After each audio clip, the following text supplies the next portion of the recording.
Quero investir mais tempo nessa manhã falando da ressurreição do que dos próprios sentidos da Páscoa. Apenas en passant, lembrando historicamente, Páscoa é uma palavra que vem do hebraico pessá ou peça, que significa passagem. Passar de um lugar para outro. Mas é uma palavra carregada de um sentido de vitória. Ela quase se confunde com atropelamento, passar por cima. Não é uma passagem mórbida, arrastada, lenta. E ela refere-se ao momento libertário que aconteceu no Egito, onde Israel viveu cativo por 435 anos, sob o domínio cruel do absolutismo dos faraós, das dinastias que se sucediam. Eles eram a mão de obra que não era paga, eles eram o esforço, o suor, a dor, que ergueu coisas que até hoje permanecem e atraem a humanidade. No entanto, aquele período de escravidão tinha um limite determinado por Deus. E ao aproximar-se o final desses 435 anos, Deus começou a fazer funcionar a engrenagem da máquina por ele montada. Fatos começaram a ter um encaixe não esperado. Subitamente, uma planta bonita surgiu, uma liderança foi levantada, e o fato é que houve o grito de libertação, e numa madrugada toda aquela multidão de escravos humilhados, desprezados, sofridos, desqualificados, coisificados, essa turma toda saiu do Egito, sob a liderança de Moisés, de Arão, de outros que faziam parte dessa equipe vencedora, desses homens preparados para isso. Aconteceu numa madrugada. A palavra de Deus diz que o Senhor havia falado que um anjo exterminador passaria para exercer juízo, avaliação sobre a nação naqueles dias, e que os hebreus seriam protegidos se alguma coisa fizessem obediência à palavra de Deus. E a ordem é que eles apanhassem um cordeiro sem nenhuma mancha, isso é, imaculado, de 1 ano de idade, macho, sem defeito físico, não podia ter nenhum defeito físico, e fosse esse cordeiro imolado, sacrificado, e o sangue fosse posto nos umbrais das portas. Cada família teria que fazer isso. E se por acaso a família fosse pequena, 2 ou 3 famílias poderiam reunir-se, e os umbrais tingidos de sangue seriam o sinal, a evidência de uma proteção divina. E diz a palavra que Deus informou que quando o anjo exterminador passasse para cumprir aquela sentença de morte de primogênitos, os que tivessem os lares protegidos por essa marca seriam poupados. E assim aconteceu. E diz a Bíblia que desde o mais simples servo até o trono de Faraó levantou-se o clamor de um choro nunca dantes imaginado pela morte dos primogênitos em toda a terra do Egito.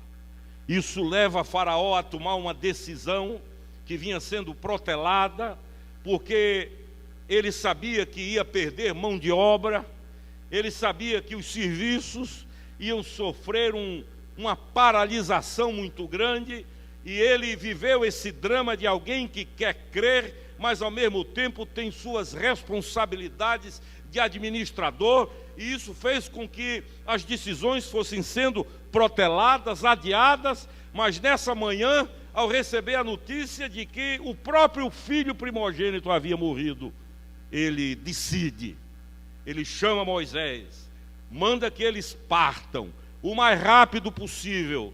E Moisés olha para Faraó e diz uma das coisas mais extraordinárias da Bíblia. Moisés diz: nunca mais tu verás o meu rosto. Adeus. E eles saem, levam tudo. Os pães que eles levaram eram ázimos, por ordem de Deus, para mostrar a pressa da obediência. Não deu tempo fermentar. Não dava para ter pães fermentados. Eles tomam o rumo do deserto e aí vão viver 40 anos numa travessia que poderia durar 6 meses. Mas a desobediência, a transgressão, tão próprias do nosso coração, que prefere o conforto da desobediência imediata pela colheita a longo prazo ou médio prazo da obediência e da fidelidade. Eles ficaram 40 anos vagando pelo deserto. E o que é mais impressionante, andando em círculos. Foram 40 anos sem andar quase para frente, fruto da transgressão. E assim nasce a Páscoa. A Páscoa surge na história, e a ordem de Deus é que os judeus deveriam celebrar esse acontecimento continuamente, geração após geração, o que eles fazem até o dia de hoje. Hoje nós vamos comungar com pães ázimos, que um amigo judeu manda buscar em Jerusalém, e todos os anos ele me cede. Esse ano, ele, que é aqui da sinagoga, nos cedeu 6 caixas de pães, e hoje nós vamos comungar com os pães ázimos vindos de Jerusalém. Queridos, qual é a ligação da Páscoa com a fé cristã? Quando Jesus aparece no Jordão para ser batizado, e multidões ali estão, João Batista olha para o Senhor e diz ao povo: este é o Cordeiro de Deus, que tira, que leva, que carrega, que conduz os pecados do mundo. Quando ele faz essa afirmação, há uma conexão imediata na mente já treinada, construída dos judeus. Cordeiro de Deus. Esse é o Cordeiro Pascal. Esse é aquele que vai não apenas tingir os umbrais das nossas portas, mas vai marcar e proteger e fechar para o mal os nossos corações. E todo aquele que tiver a marca desse Cordeiro eterno, é o que João quer dizer, e a mente do judeu entende automaticamente, estará livre dos ataques do mal. É isso que a Páscoa significa: passagem de uma situação de escravidão para a libertação, de um status de miséria para um de vitória, de um momento de dominados para a liberdade total. Na vida nossa hoje, isso significa sair das algemas da transgressão, das algemas da derrota, do abatimento, e caminhar na direção da nova terra, da terra prometida, onde mana leite e mel, da liberdade completa, total e absoluta, oferecida pelo Cordeiro de Deus, que é Jesus de Nazaré. Esses fatos, que são históricos, aconteceram naquele pedaço de terra entre o deserto do Sinai e a terra de Israel, a Eretz Israel. Ali Jesus é morto, e esse processo de maior concretude pascal começa no jardim do Getsêmani, no horto, ali junto às oliveiras, quando ele recebe sobre si o impacto da transgressão, da imundície de todos os seres humanos, de bandidos, de assassinos, de cínicos, de frios, de parricidas, de matricidas, de zombadores, de blasfemos, todas as enfermidades possíveis e imagináveis do corpo, da alma e do espírito. Tudo isso vem sobre ele, e o impacto disso sobre uma mente absolutamente sadia é tão grande, tão tremendo, que ele diz: a minha alma chega a estar cheia de pavor, suor transforma-se em gotas de sangue. Hoje, fato cientificamente comprovado, você pode ler o livro A Crucificação ou A Cruz de Cristo, escrito pelo diretor do IML de Nova York, que durante 35 anos estuda o assunto, e dali ele é levado para o Gólgota, para o Calvário, para o monte, onde é pregado na cruz, onde é humilhado, agredido e morre, dizendo: está consumado, acabou, não tem mais nada para fazer, o que era para ser feito foi feito. O que você, Fernando, Humberto, Alexandre, Técio, Jaime, Maria, Fernanda, o que vocês não puderam fazer e nem podem, por mais que tentem, mais estressados vão ficar, eu fiz por vocês. Está feito, está pago, está quitado, está consumado, a dívida foi rasgada, o véu rasgou-se, Deus se expôs, mostrou a cara, apareceu, e agora eu não preciso mais de mediadores, de sacerdotes, de bispo, de pastor, de padre, seja lá de quem for, onde eu estiver, em qualquer lugar do mundo, seja num submarino, num avião a 11, 12 mil metros de altura, na imensidão do mar, eu posso falar direto com Deus, porque o véu foi rasgado quando ele disse: está consumado.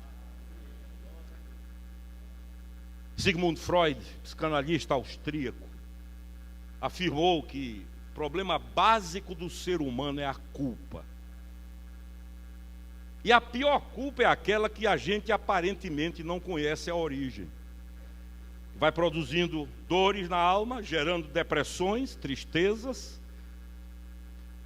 E a patologia da culpa se expressa de uma forma cruel. Sabe por quê? Porque qualquer erro que você comete, você lembra do que fez de errado.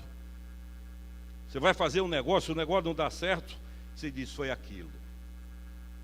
Você vai fazer uma viagem, começa uma turbulência no avião, você diz: pronto, foi aquilo que eu fiz. Você vai bem na vida, de repente rompe relacionamentos, a memória imediatamente traz à tona a transgressão. Só que a defesa, o mecanismo psicológico que os homens, os seres humanos usam para administrar a culpa e lidar com a culpa, é errado. É o mecanismo da transferência. Aí quando isso acontece, essa pessoa fica doidinha para achar um outro culpado. Não, eu errei, mas a culpa foi dela. Recentemente uma pessoa me disse isso. Não, eu reconheço que eu errei, mas a culpa foi dela. Pronto.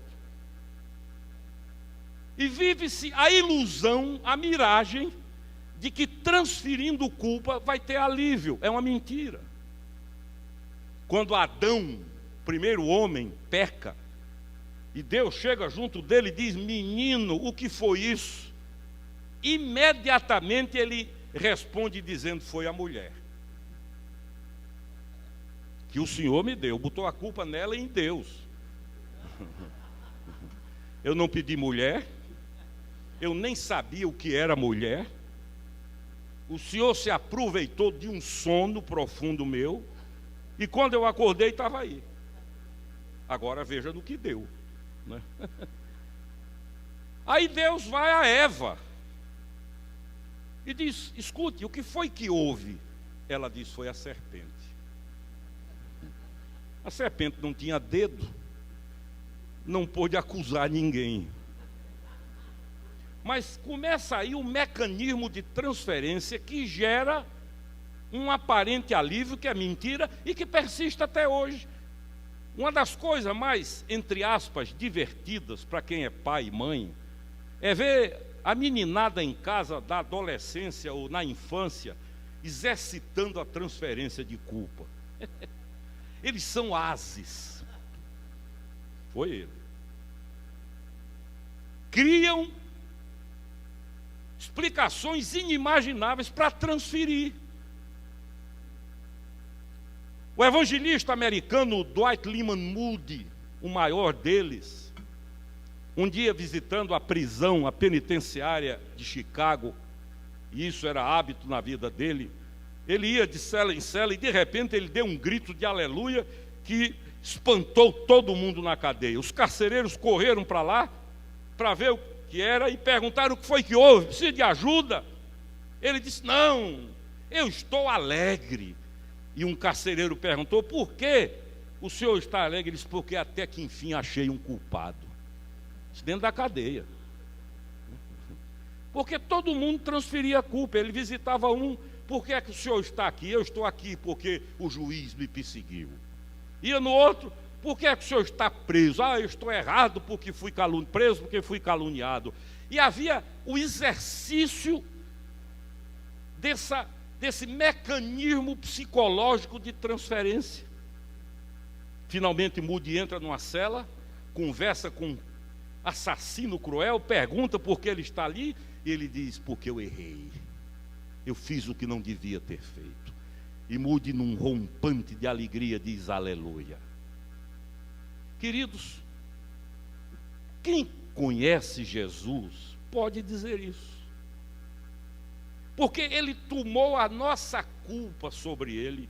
Quem consegue crer, não apenas afirmar religiosamente, quem não vive apenas de liturgia, de rituais, de cerimonialismo, mas crê aqui, confessa com a boca. Por isso que Paulo diz, crer com o coração e confessar com a boca. Quem de fato crê, relaxa, descansa, o estresse vai embora, não para de errar, continua, mas sabe que por um milagre de amor ele levou a culpa das nossas transgressões. É sepultado, todos os rituais judaicos são cumpridos, porque ele era um judeu, ele é envolvido em especiarias, e a história mostra que cada volta que o tecido dava no corpo, aromas eram postos, e aquilo pesava no final cerca de 75 quilos, a pessoa ficava como que engessada, é posto no túmulo, uma pedra de quase 2 toneladas é rolada, fecha, e para lacrar, o sinete, o selo de César é posto, que garante a inviolabilidade do túmulo.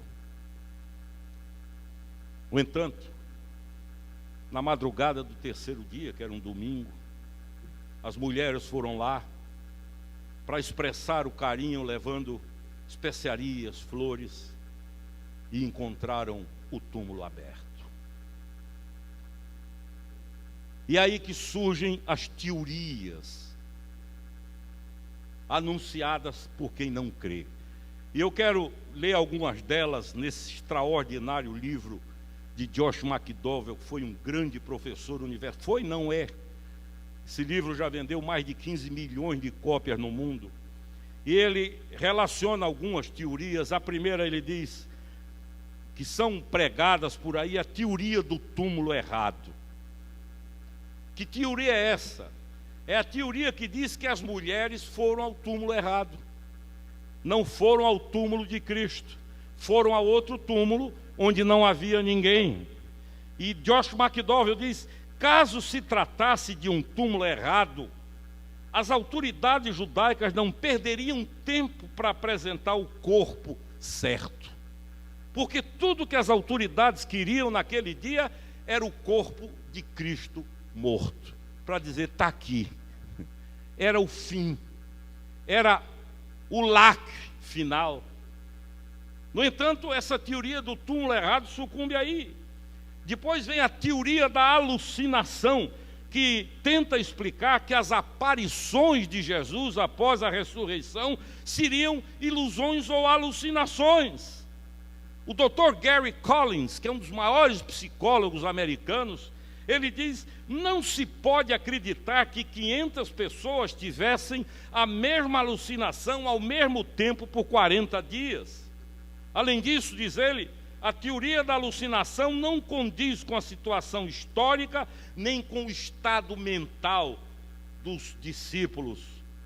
A teoria do êxtase, que é mais ou menos a mesma coisa, que foi popularizada no século XIX pelo alemão Karl Venturini, e todos pensavam que ele estava morto, era apenas um êxtase, uma viagem. Hoje, na linguagem moderna, o pessoal chamaria de uma viagem. Esse pessoal está viajando. Mas Jesus, na verdade, não morreu, estava semi-morto. E diz aqui o teólogo alemão David Friedrich Strauss: seria impossível alguém sair semi-morto do sepulcro, rastejando, fraco, carente de atenção médica, necessitando curativos, vinha de uma cruz, fortalecimento e tolerância, e se tivesse entregado finalmente a seus padecimentos, dando a seus discípulos a impressão de ser conquistador. Como? Se ele vinha massacrado, martirizado, ferido. Depois tem uma teoria que tornou-se muito popular, a teoria do corpo roubado, que afirmava que durante aqueles dias em que o corpo esteve no túmulo, alguém chegou e roubou. Essa é uma das mais tolas. E o Dr. J.N. Anderson explica: isso iria contra tudo que sabemos a respeito dos discípulos, seu ensino ético, sua qualidade de vida, sua firmeza no sofrimento e na perseguição, nem começaria a explicar a dramática transformação que eles tiveram de fujões abatidos e desanimados a testemunhas às quais nenhuma oposição conseguiria amordaçar.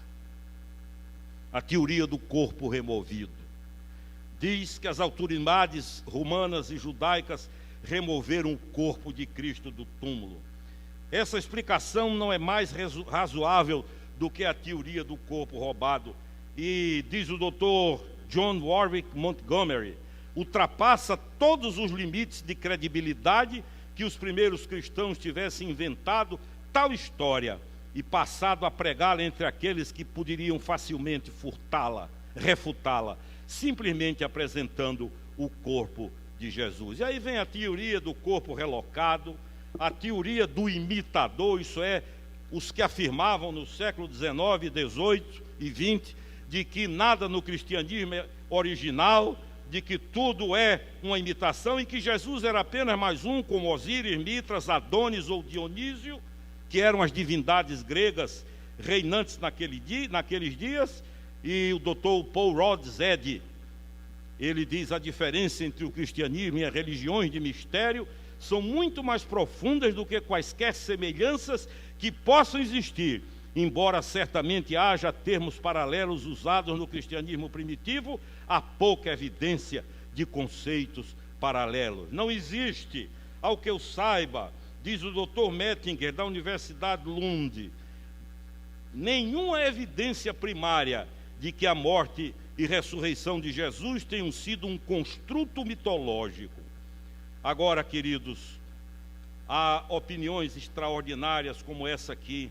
O Dr. Thomas Arnold, catedrático de História da Universidade de Oxford, que em 3 volumes explica o assunto, e ele diz: por muitos anos tenho estudado as histórias de outros tempos e examinado as evidências daqueles que escreveram sobre elas, e não conheço um único fato na história da humanidade que tivesse sido provado por melhores e mais plenas evidências de toda a espécie para o entendimento de um inquiridor equânime do que o grande sinal que Deus nos deu: Cristo morreu e ressuscitou dentre os mortos. Brooke Foss Westcott, professor de divindade da Universidade de Cambridge, na Inglaterra, diz ele: considerando todas as evidências, não é exagerado dizer que não existe histórico mais bem sustentado ou apoiado por maior número de fontes do que a ressurreição de Jesus. Nada, a não ser a suposição antecedente de que ela poderia ser falsa, pode sugerir a ideia de deficiência em suas provas. E vai continuando por aí.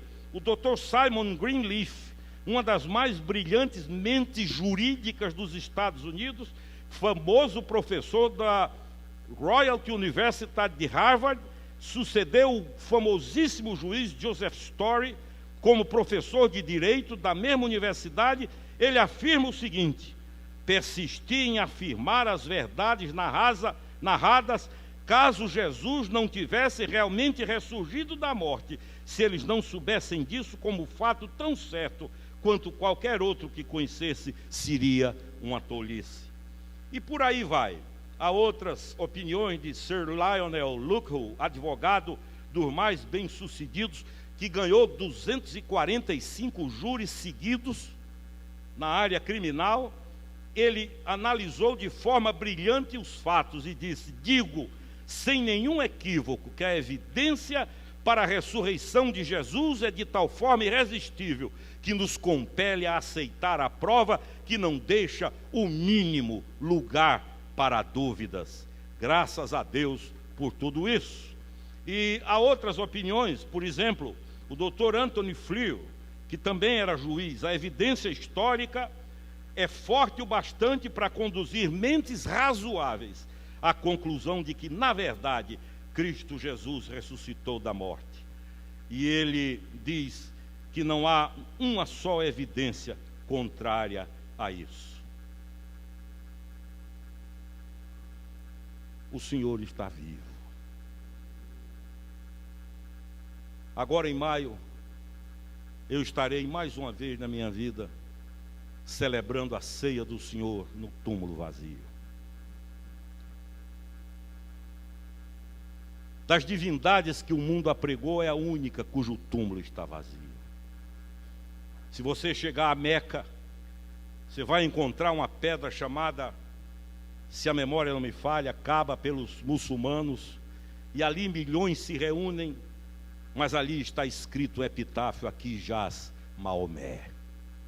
Se você procurar a história de Confúcio, você vai terminar a sua caminhada à beira de uma sepultura: aqui jaz Confúcio. Se você estudar os feitos de Siddhartha Gautama, Buda, você vai terminar também à beira de um mausoléu onde estão os restos mortais. Mas se você for a Jerusalém e visitar o jardim de Arimateia, o túmulo, você vai entrar naquela sepultura e não vai sentir nenhum cheiro de morte, arejada, limpa, bonita. E ali há uma frase escrita em letras de bronze: ele não está aqui, ele ressuscitou. É a única fé que prega duas coisas fundamentais: ele está vivo e ele vai voltar. Como diz Guilherme Kerr num louvor extraordinário, virá em glória. Não virá mais como servo sofredor, não será mais o humilhado, perseguido.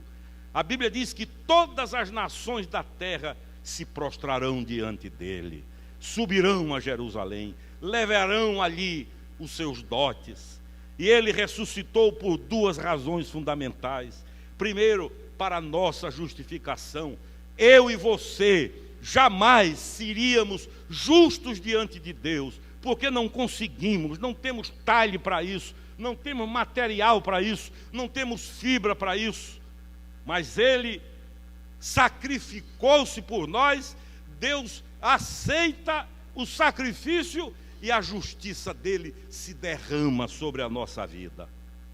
Já contei aqui que eu pregava numa igreja em Brasília um dia, e ali estava um velhinho que eu queria muito bem, foi ministro do Supremo Tribunal Federal, ministro Antônio Vilas Boas, um irmão nosso.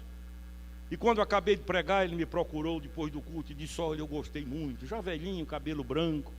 Ele disse: gostei muito do sermão, mas você cometeu um erro terrível. Eu disse: qual foi, ministro? Me ensine.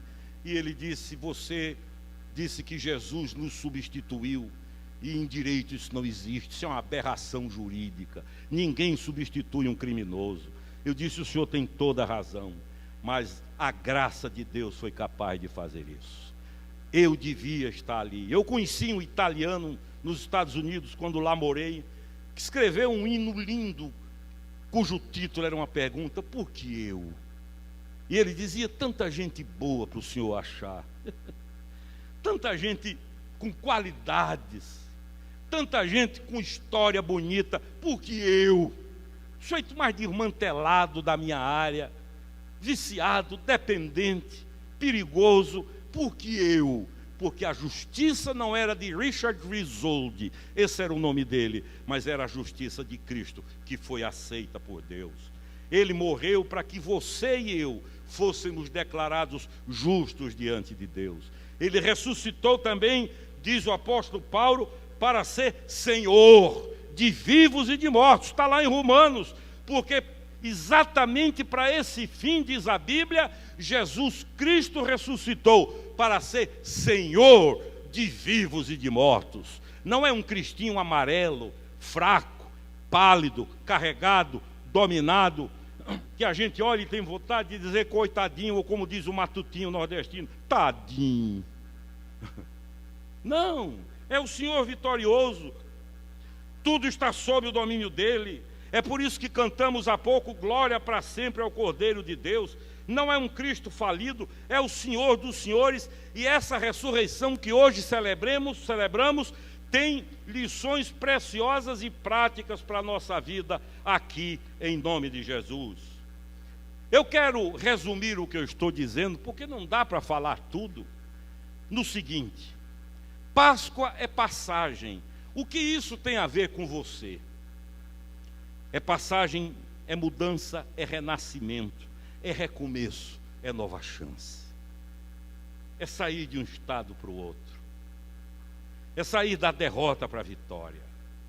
Páscoa é sair do lugar, é derrotar a imobilidade, é caminhar vivo na vida.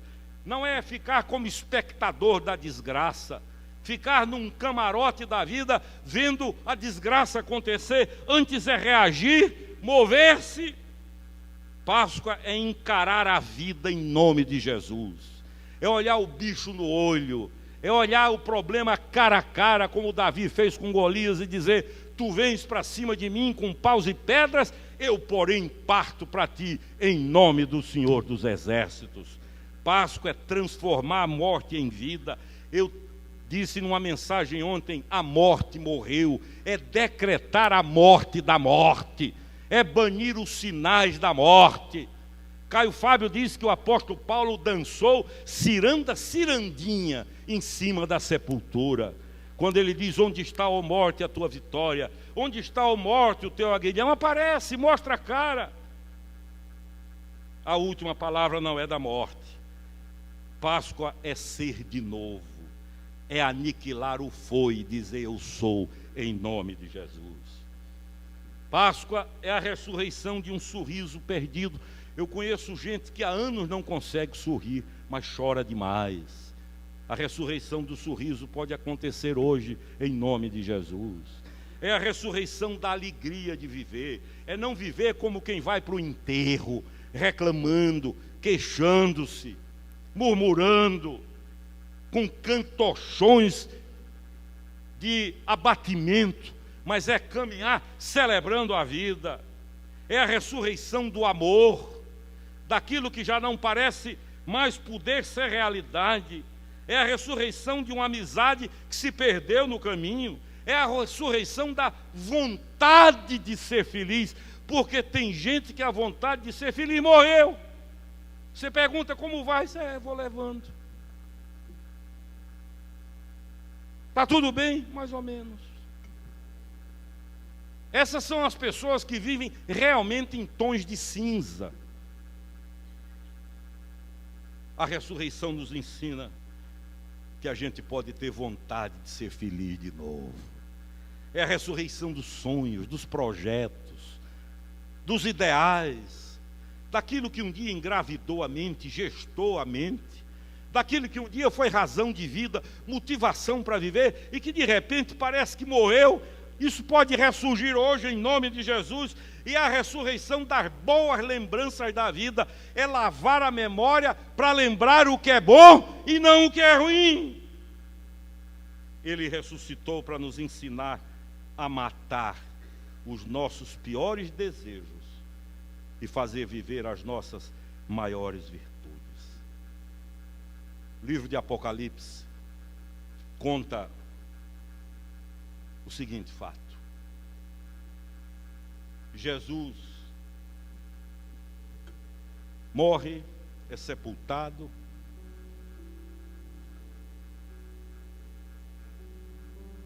E João não diz objetivamente, mas a gente imagina que houve uma festa de arromba no inferno. Outro dia eu conversando com Edinho, Ed Wilson, de saudosa memória, compositor, irmão de Renato, dos Blue Caps. Edinho converteu-se, morreu transformado pela graça do Evangelho, compôs um dos hinos mais lindos que eu conheço, No Fundo do Poço. E eu brincando com Edinho e Marisa, a esposa dele, que é irmã de Davi Pinheiro, o Sambarilov, da escolinha do professor Raimundo, eu disse: Edinho, houve uma festa de arromba no inferno. Ele disse: não diga isso. Por quê? Ele disse: porque nessa música Festa de Arromba, Roberto Carlos me cita. E ele diz lá, chegou o Ed Wilson dirigindo o seu carrão. Eu digo: tá bom, então eu não vou mais dizer. Mas houve um festaço, demônios, alegria. Era como se Lúcifer dissesse: até que enfim. Há 3.000 anos que eu tento. Cerco de um lado, cerco do outro. Usei muita gente. Teve uma tal de uma Atália. Foi a mulher mais... Dava para casar com Manassés.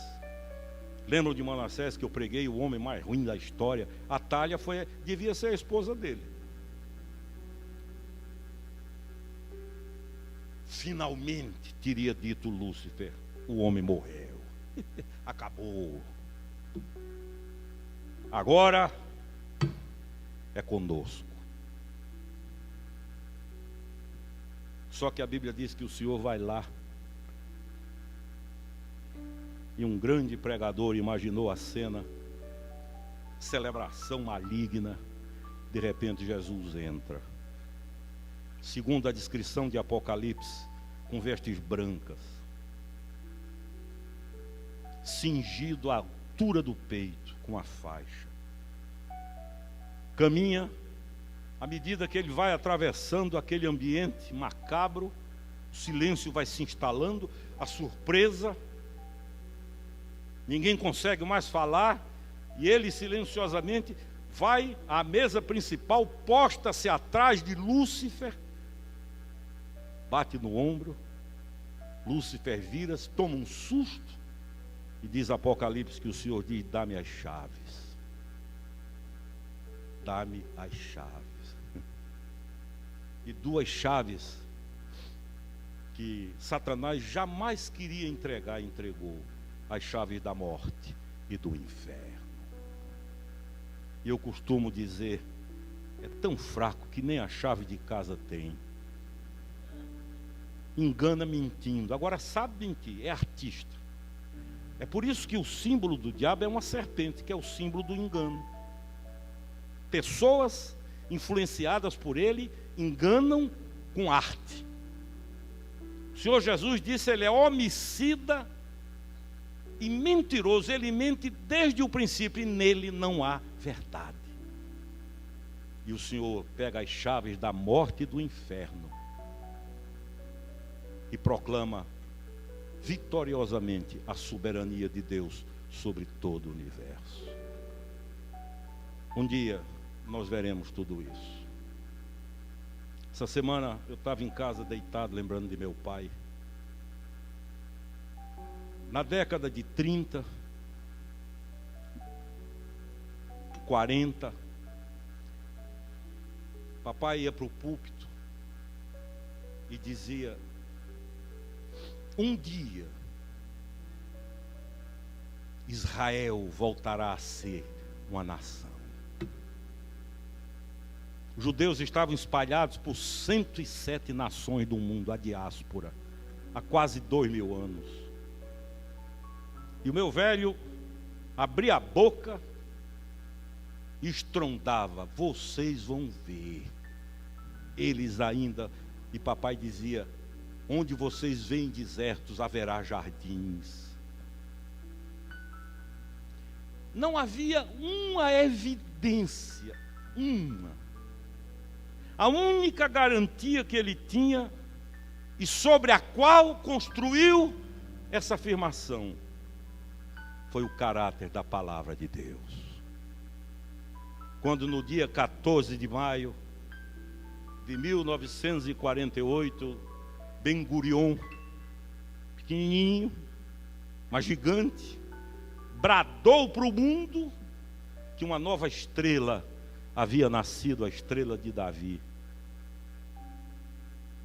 Eu ainda não era nascido, mas minha mãe contava que no domingo seguinte, meu pai tentava pregar e não conseguia. E minha mãe dizia que ele ria no púlpito. Mamãe dizia, na linguagem dela, de quem nasceu em fazenda, em zona rural, ele parecia um cabrito solto, pulando no pasto. Quase 20 anos, pregando e os homens duvidando. Cônsul do Líbano, nosso amigo, um homem de bem, querido, educado, Yosef Nojaim Habib El-Khoury, brincava com meu pai e dizia, isso é alucinação. Já são quase 20 séculos.